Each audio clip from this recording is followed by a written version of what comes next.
God.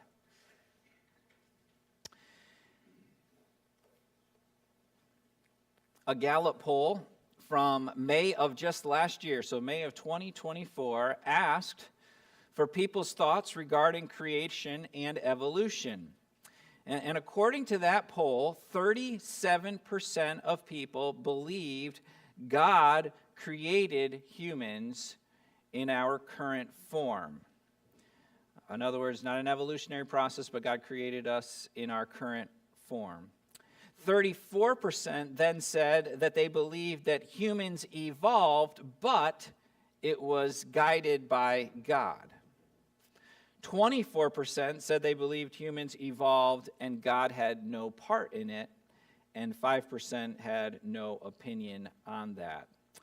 So as we do that there was 37% that said they believed God created, as we would define it at least, whether they believe everything, but as we would define it, God creating humans in our current form, and 34% said, well, we believe God used evolution.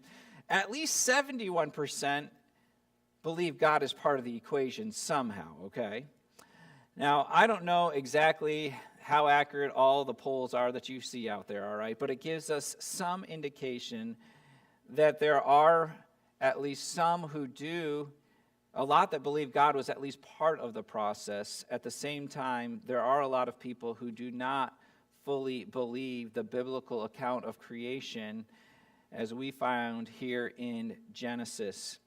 And that gives us good reason that this topic should be addressed. And as I mentioned last week, throughout the years, we have addressed it and want to do so again in this series. And no doubt, like I said, I'm trying to get Dino Dave back and other ways as well that we can handle this topic. Last week, we began in Genesis 1, verse number 1, to look at the creation account. And the thrust of that message was to point out the fact that God is the creator of the world. And we looked at day 1 through day 3. This morning, we will pick up with day 4, and Lord willing, continue through until the end of the creation week and get to the fact that God created man. And I want us to understand that we are God's creation. God is the creator, and we are thus part of his creation and subject to God.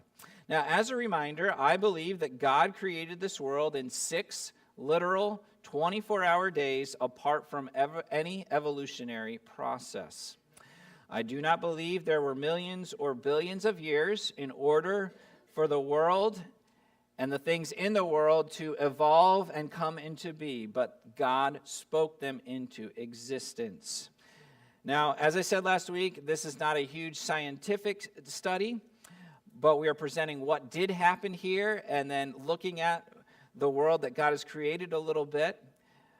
But I would argue this, that science aligns with the creation account. And there are many resources available, and I pointed out last week Answers in Genesis. I again point you to them if you want some more technical explanations on things and a look at the science. I've discussed this a little bit with Chuck Weaver, and he has a number of resources on this as well, and he would be happy to talk with you about it too. But the push in this study is to establish the theological framework of the creation of this world and see what God has created. So with that said, by just a little bit of review, we began with day number 1, where we said that God created earth, space, light, and time. So he created the earth, the space. God said, let there be light. All of that with the earth, he said morning and evening. We now have a sense of time beginning at that point. Then God created the atmosphere. And we talked about the firmament and the waters below and the waters above and the atmosphere. And then we came to day 3, where we had the dry land and plants, where God took the waters and he gathered them together, the dry land appeared, and then vegetation began to appear on the earth. And that brought us to, and I did at least mention it last week, and this is where we left off, the sun, moon, and stars on day 4. And I want to pick up here with the sun, moon, and stars today. We just mentioned it briefly last week. When I say that, I think you instantly know what we're talking about here, and you have seen the sun and the moon and the stars, so it's easily identifiable. But let's pick up in verse number 14 and read what the Bible says down through verse number 19 here in Genesis 1. So Genesis 1, verse 14.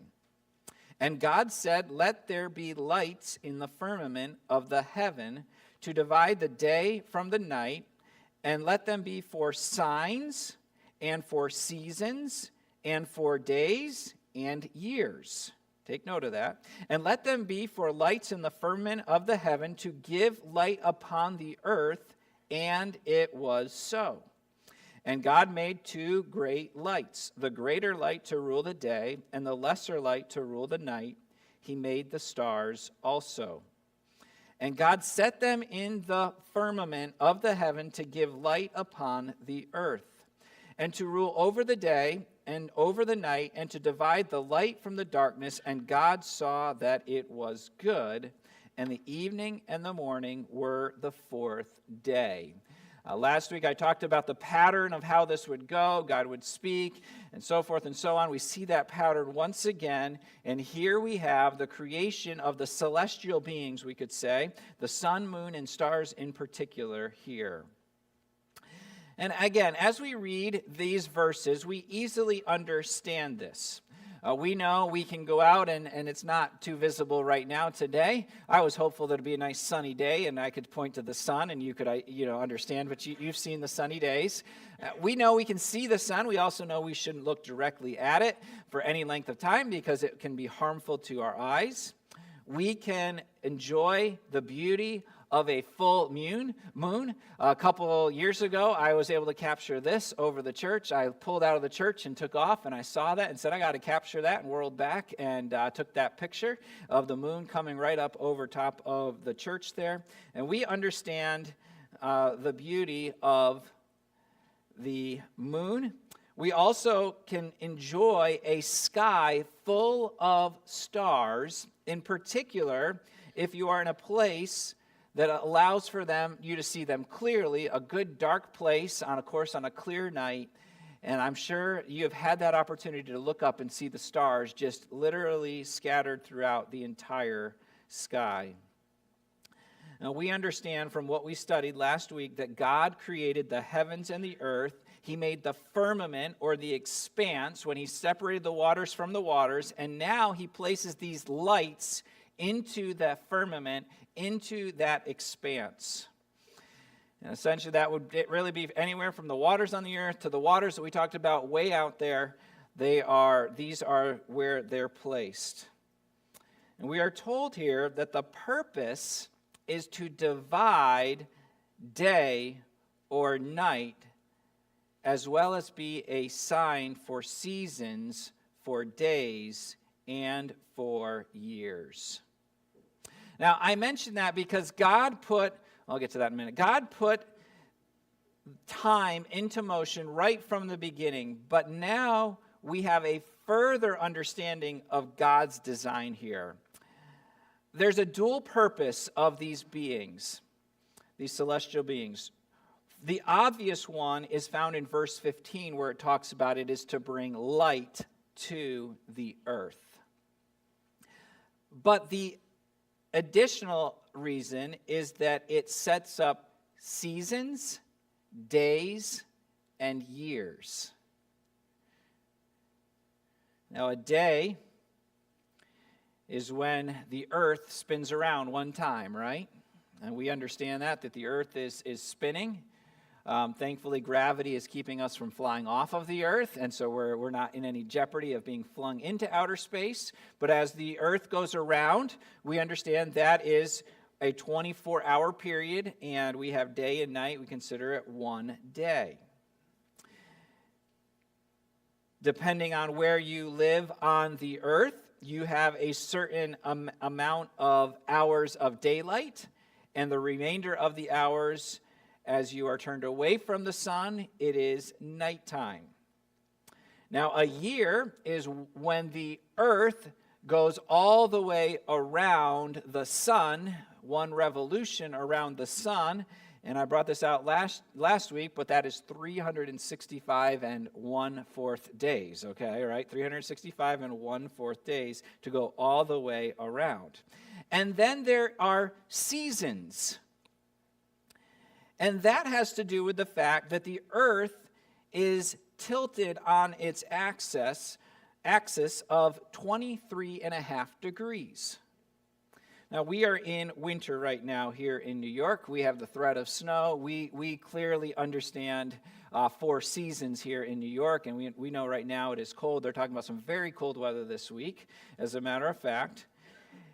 And for those of us that live in the northern hemisphere, the North Pole is pointing away from the sun right now, which means we have less daylight, less impact from the heat of the sun, and so we call it winter, all right? And that's why it's cold out, all right? So before you get upset about the cold and the snow, realize it's all right here in the creation account, all right, in Genesis, that God designed it this way. We know in New York that leads to cold days and it gets dark early, right? And that is tough when all of a sudden it's not even 5 o'clock and it's getting pretty dark outside for us. Now, December 21st is the winter solstice, which means it's the shortest day of the year. And if you're familiar with that, I'm familiar with that, and I kind of dread getting towards December 21st, right? Because you know it's going to get shorter and shorter. But then I'm thankful that here we are on the other side. Every day is now getting longer, all right? So be encouraged. Every day should get longer all the way until the summer solstice, which is in June on the 21st, where we have the longest day of the year, the most daylight for the year. And then after that, it goes back down the other direction. But we enjoy the longer days in the summer. Now, I am personally thankful to live in a part of God's world where we have 4 distinct seasons, and we can see these on display, all right? You can live in other parts of the world where you do not have 4 seasons, right? It's the same all the time, pretty much. But where we live, we have 4 seasons. And all of that was put into motion on day 4 as God would speak it into existence. And so I want you to understand that, yes, okay, God put the sun, the moon, and the stars in there, but all of those things came to be too as we understand how all of these celestial bodies work and factor in from our calendar and our life. Verse 16, we see the sun, moon, and stars. We understand the sun to be about 93 million miles from planet Earth. And for those of you that are in school, hopefully you know that because you studied that in science class and you could have told me that, but I didn't want to ask, all right, and embarrass anybody. Or we call it 1 AU, 1 astronomical unit is what it can be called as well. So 93 million miles from planet Earth. That's a long ways away. But here's the thing. If the Earth was even just a mile closer to the sun, it would have huge impact on the Earth. God placed it in exactly the right location. If we were even 1 million miles closer, we would be totally gone. We wouldn't be able to handle it of those 93. But even a mile would make an impact. To believe that all this happened by chance, in my opinion, takes a whole lot more faith than to believe that it was created by design with intelligent design by a creator. Now, the moon is a lot closer. The moon is only about a little under 240,000 miles away. Now, that's still a really long ways away, right? I mean, a long road trip would be 1,000 miles. You might even say less than that. But 1,000 miles would be a long road trip, right? 240,000 miles to the moon. And as stated last week, the moon does not give off light itself. As you see the moon there, the sun is hitting that moon, and it is reflecting that light back to the earth. So it doesn't give off light itself. Now the stars are really, really, really far away. They are giant balls of hydrogen, helium, other materials as well, but they burn very hot. And to measure the distance from Earth to the stars, we don't use miles, we use light years. Now, from what I understand, one of the closest stars to the Earth is still over 4 light years away.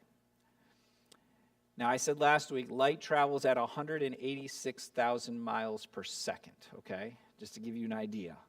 That's how fast it travels.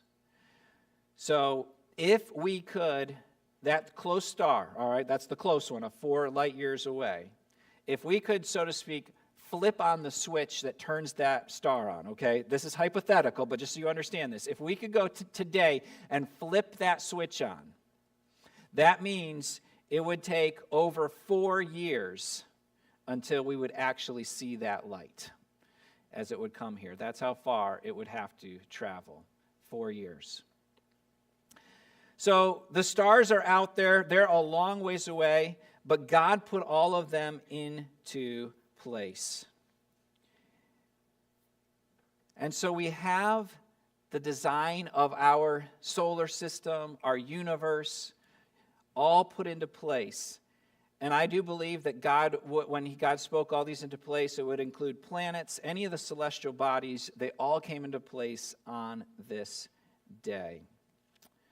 Verse 17 reiterates what is found in verse 14, that God set these celestial bodies in the firmament, in the expanse, filling the space that was created by God. And then in verse 18, God saw that it was good. Verse 19, we have evening and morning, and that is day 4. Now, I want to point out some more things, a couple more things before we go any further. As I said, I think it's easy to understand the sun, moon, and stars. Nobody here questions whether or not they exist. You know they exist. You've seen them.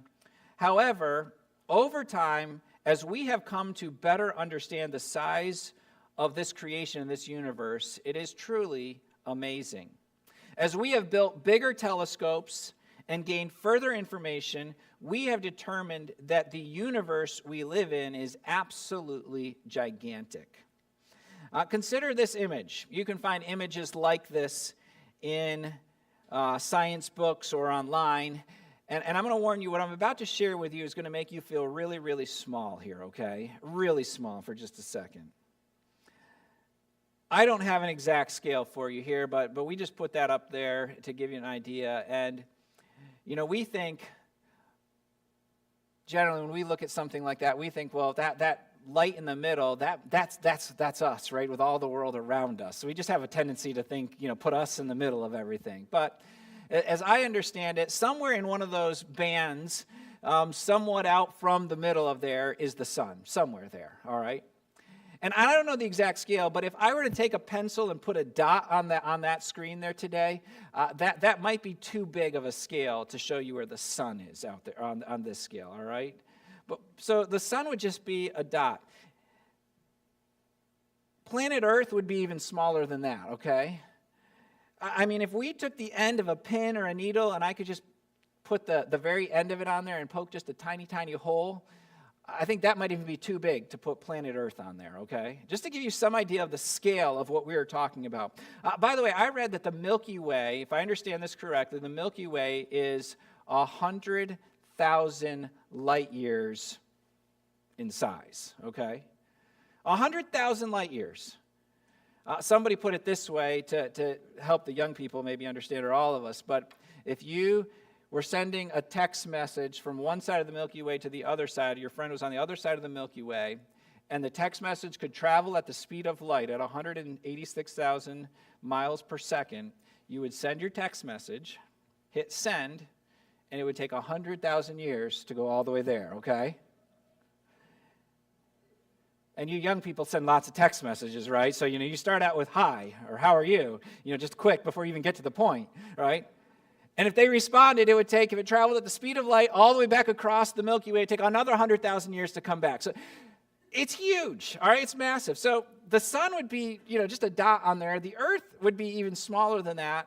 So think about that. If the earth is like the head of a pin on there, all right? I'm not saying this is exact scale, but to give you some idea, where would you be, right?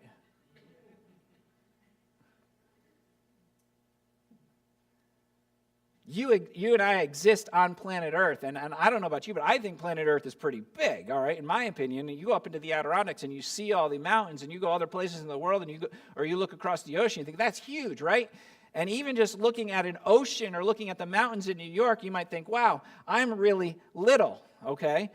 And yet, if we were to put the Earth on here, it'd be just a little blip. So I look at that, I think, that's a really big universe. How big am I, right? How big are you? We're so small, right? Infinitesimal in the bigger scheme of thing here. And if you look at this, you might think God made this universe a whole lot bigger than it needed to be. But when you think about how big the universe is that we know of, at least at this point, right? I wouldn't be surprised that we find out in time that actually it's bigger than we even think. And beyond that, I hope this gives you some perspective. Why did God create it this big? Well, how about this? The heavens declare the glory of God. The firmament showeth his handiwork. You and I should stand in awe when we look at an image like this and understand that that is the universe that God has created that we know of, at least at this point. And we are just a little part of that. That just blows me away when I see it. This reminds me that though I sometimes think, and we sometimes think, that our personal world is so big, and we think, oh my goodness, my world is spiraling out of control. And then I look at this, I go, yeah, I think I'm going to be okay, right? I look at the creation of God and just am blown away. But understand, sometimes we think we know a little bit more than God. Now, we'd never say that, right? But have you ever given God some advice? You know, God should really do things. Do you think he needs my advice, right? He wants me to pray, I realize that, but God doesn't need my help. Look at the creation that he has. But I want you to notice something else too, that despite how big this creation is, despite the vastness of this huge creation, God cares for us, God cares for you, so much so that the very hairs of your head are numbered. And that's mind-boggling too, that the God that created this entire massive universe knows and cares for you personally, intricately. He even knows the hairs of your head. What a vast and amazing creation. And this all came to be as God spoke, and on day 4 filled this space with the sun, moon, and stars, which brought light to the earth, gives us days, years, and seasons. And that brings us to day 5, the sea and flying creatures. Let's pick up now in verse number 20. And God said, let the waters bring forth abundantly the moving creature that hath life, and fowl that may fly above the earth in the open firmament of the heaven, or of heaven.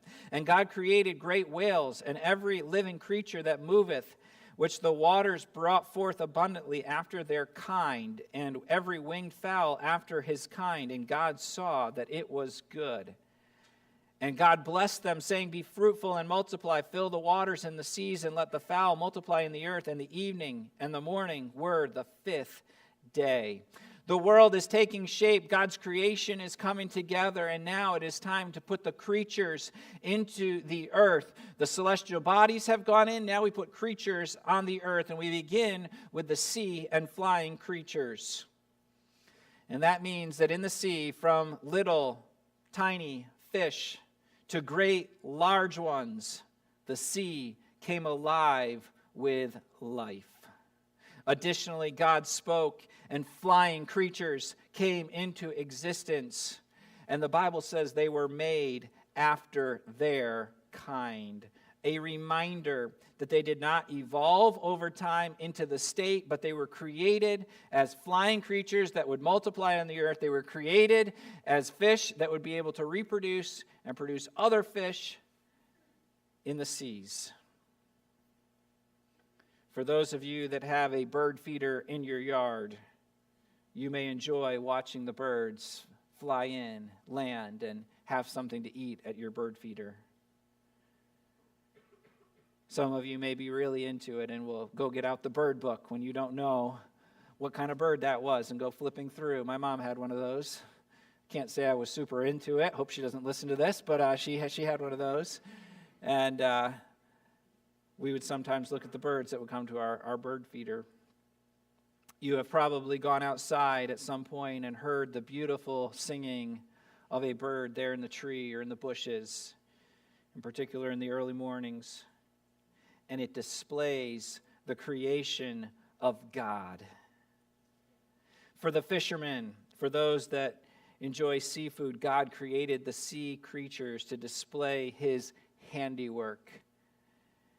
And they provide for us as well. And God saw that it was good. And verse 23 tells us that that was day 5. And I didn't spend a lot of time on this one. That brings us now to the final day, day number 6, where we have land animals and man. Verse number 24 and 25, and God said, let the earth bring forth a living creature after his kind, cattle and creeping thing, and beast of the earth after his kind. And it was so, and God made the beast of the earth after his kind, and cattle after their kind, and everything that creepeth upon the earth after his kind. And God saw that it was good. And so for all of the animal lovers here today, day 6 is when God created these creatures. And as we see here, God spoke them into existence. And when he spoke, small animals like chipmunks and squirrels began to roam around on the earth, all the way up to large animals such as an elephant, giraffe, or others. They all came into existence. And the creatures that God made are designed amazingly. You know, as you study and as they study animals and they get to learn how they all work, it is amazing, God's designed. Give you a couple examples here. I don't know about you, but I don't care for skunks. But God designed them with that smell that they can release, right? Or the spray in order to protect themselves. God made porcupines with sharp quills so that if a predator thinks, I'm going to take a bite, they're going to be in for a real surprise, right? They have protection.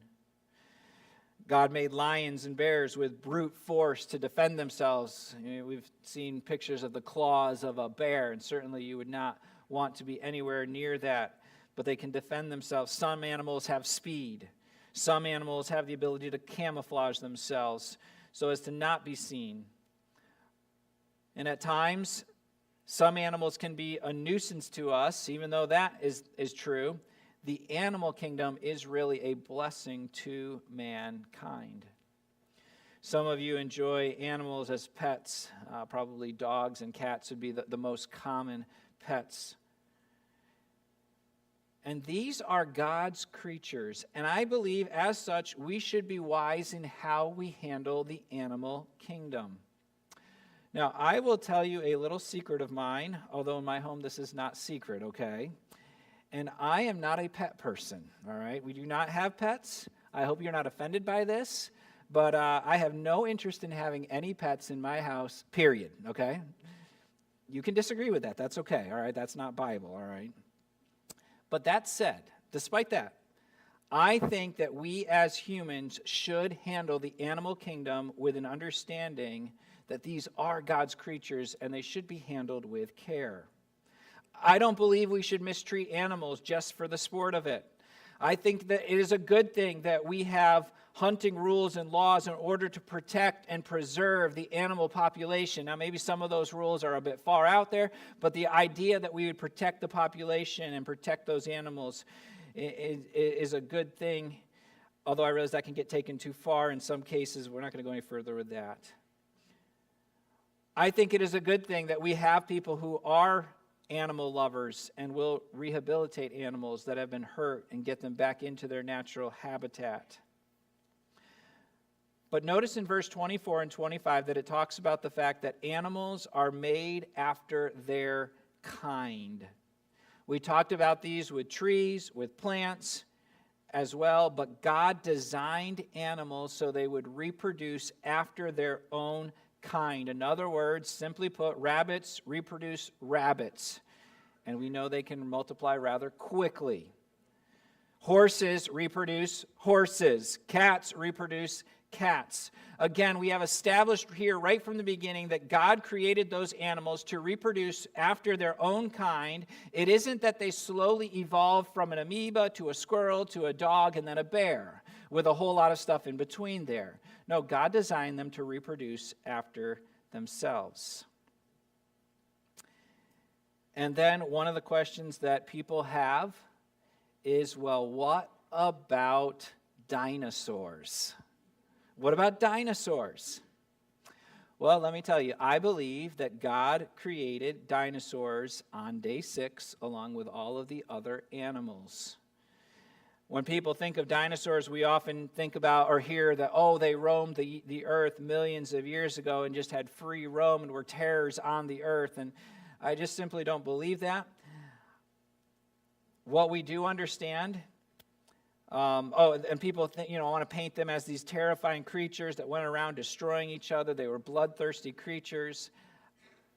But what the truth is that dinosaurs lived on earth alongside of mankind. They were created on the same day as man. And I do hope, as I said a couple times here, to have Dino Dave back, and he will address this topic much more fully. But dinosaurs don't present a problem for Bible-believing Christians who believe in creation at all. So we noted God created land animals, including dinosaurs. We should be wise in how we handle these animals. They produce after their own kind. But I want you to notice something else. Now, verse 26, and this comes up a couple of times, but it says there, God said, let us make man in our image after our likeness, and let them have dominion over the fish of the sea, over the fowl of the air, and over the cattle, and over all the earth, and over every creeping thing that creepeth upon the earth. We haven't directly spoken about the creation of man, and we will in just a moment, but notice that man is to have dominion over the fish, over the birds, over the creeping things on the earth. Mankind would enjoy a special relationship with God that is different from the rest of his creation. I'm not saying the rest of his creation doesn't matter. No, it is all wonderful, and it displays the glory of God. But God says here that man should have dominion. The idea is to rule over, to govern, or to exercise authority over. And let me put it this way. There is a pecking order here, and human beings belong above the animal kingdom. Now, I realize for some, hopefully none here, but that could be an offensive statement. But in today's world, I realize we have some that probably think of animals higher than human beings. But God set it up from the beginning that we are to rule over the animals, over the fish, and over the birds. Let me say something else here. This hasn't always been a popular statement, and preachers have gotten themselves, or maybe offended some people with saying this, but I do believe that animals are physical beings, but they do not have a soul. They are not eternal. And therefore, they don't die and go to heaven. And I'm sorry for you children, but they do not have a soul. They are temporary here on earth, and they bring us enjoyment to have those animals, but they are not eternal creatures. Now, why would we bring up some of these topics? And as those that have dominion over the animal kingdom, as humans that have dominion over the animal kingdom, in addition to caring for them, like I already said, we understand that at times we must do some things that we maybe don't like. Or maybe that some don't like, I could say. You know, there are those that are against eating any type of animal or animal product. But part of the creation of the animal is for the nourishment of mankind. Now, I'd argue it wasn't that way right at the beginning. There was no death right at the beginning. But part of that was that we would provide nourishment that we would get nourishment from the animal kingdom. And thus we enjoy chicken and beef, and it is perfectly legitimate for mankind to do so, even though, yes, it requires the death of an animal for us to have a chicken breast. Now, we might also have milk, which wouldn't require the death of an animal, but we have dominion over them. Another side to this is that there is warrant for us to protect ourselves from animal predators. If you are in the woods and a bear charges you, if you're hunting a bear, then you're happy to shoot it, I assume. But if you're trying to hunt something else and a bear comes at you, you are well within your rights to protect human life by killing the bear. We also deal with some nuisance animals, such as mice. I just caught one this week, as a matter of fact. They can be destructive to homes and vehicles. My parents had thousands of dollars of damage done to their vehicle because of mice that got in there and chewed their wires. And it is okay that we deal with them. We are to rule over them, and we have dominion over them. So I hope you understand both sides of the coin here. What I'm saying is we should absolutely respect animals and try to leave them in their natural environment, while at the same time we have the right to protect ourselves and enjoy the food that is provided by these animals. And I share that framework with you today because I think if you have those principles in place, it will help you navigate the pitfalls that are out there on either side. And I know right now in the news, some of the discussion would have been, could the fires been prevented if we weren't so worried about a certain type of fish? Again, now that we want to be unnecessarily destructive and just brought some of the water down, I don't know exactly where that's all going to play out. But if we need the water to protect human life, we're certainly within our right to do exactly that. But I think if you have those principles in place, you can apply it to all of that as we look at the animal kingdom here. Now back to verse 26. God once again speaks, and there he says, let us make man in our image. The fact that he says, let us, points to the fact that God the Father, God the Son, and the Holy Spirit were all part of his creation. Verse 27, God created man in his own image. We now have the most important creation of God, and that is mankind.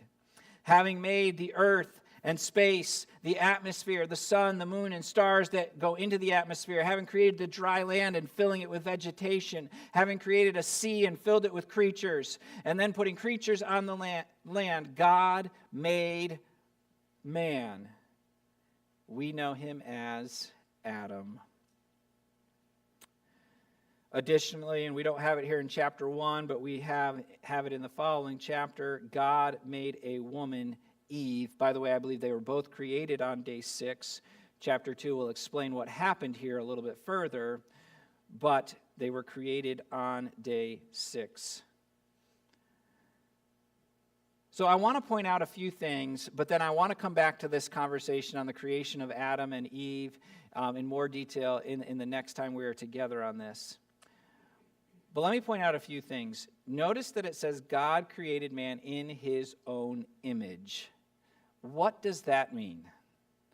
Now, I encourage you to think on that. You can even give it a little study if you want, if you have time, and I will address that next time. I'm not going to answer that question today, but what does it mean that God created us in his own image? Notice this, that right from the beginning, we read these verses earlier, we have God creating them male and female. We have so much laid out in this first chapter that is foundational to life. But right from the beginning, we have two genders created by God. We have a man and we have a woman, we now understand with our technology and science today that either you have XX chromosome or you have XY chromosome. That's at least how we term it in our words. Written right into your DNA as well. God designed it that way from the beginning. If you have XX chromosome, you are female. If you have XY chromosome, then you are male. All of that established on day 6 of God's creation here. And in verse 28, mankind is called to be fruitful and multiply and have dominion over the earth. Now, we're going to get to this next time, but as part of day 6, God would cause a deep sleep on Adam, and when he woke up, there was a woman, okay, who was now his wife. And we have the first marriage created there right at the beginning of creation here in day 6. So day 6, animals were created, man and woman were created, which brings us to day 7 to complete the week, and that tells us that God rested. Now look with me down in chapter 2 for just a moment here this morning. Verse number 1, thus the heavens and the earth were finished, and all the host of them. And on the 7th day God ended his work which he had made, and he rested on the 7th day from all his work which he hath made. And God blessed the 7th day and sanctified it, because that in it he had rested from all his work which God created and made. Our week is now completed. Day 6 he finishes up with the creation of mankind. Day 7 he rests. And that concludes the first week. Chapter 2 is going to go on to talk more about Adam and Eve and what happened there. We will talk about that next time, like I said. But what I want to conclude with here this morning is understand that you and I are part of God's creation, man being created on day 6. And as such, God is the creator, we are God's creation, and we are under and should be subject to God. And this is a point of rub, because as believers, we understand God is the creator, he is the owner, he has the right, the authority to create and to do with us as he wants. God is a good God, and he created this world good, and thus we should live in line with what God has told us within his word. But the major rub for a lot of people is they don't want the thought that there is a God that rules over them, that created them, and they should be subject to. Right? It's even within us as believers that we want to do our own thing and go our own way, and we want to be in charge. But the simple fact is that God is the one that created this world. We saw that picture of how big he created it. It is awesome. God created you. You are his creation, and as such, we should be subject to the Creator. And understand that he is the one on the throne. He is in charge. What I said last week is if you can take out the beginning of Genesis there and say, no, God didn't create, then you can really strip away the whole rest of the Bible. But if you believe, no, he is the creator, he is the owner, he has authority over my life, then what he says matters. And it changes drastically how we treat the scriptures and how we handle ourselves and conduct ourselves. So God is the creator. We are his creation. May we never forget that. He created this world wonderfully, amazingly, awesome for us to enjoy. But it is his creation. And let us remain subject to it. Shall we pray? Lord, thank you that you created this world. Thank you that you made it in such an incredible way for us to enjoy. Thank you for placing the sun at just the right distance from the earth. Thank you for creating an environment where we could have the water that we needed to sustain life, the sun rays to keep us alive and warm as well. Thank you for the animals and the creatures that are all around us that we see in the ocean, in the air, in the woods. Thank you for all that you have created, and we stand in awe of your amazing creation. But Lord, may our response be to bow the knee to the Creator. May we not think of ourselves in any way above the Creator, but to understand we are the creation. And therefore, you have every right to govern and to rule, and that includes even in our lives. And may we submit to that truth. And I pray this in the name of Jesus. Amen. We're going to conclude by singing that song, Bow the Knee. He is King of all the ages. He is the one that is on the throne, as this song says. Would you stand with me as we sing, Bow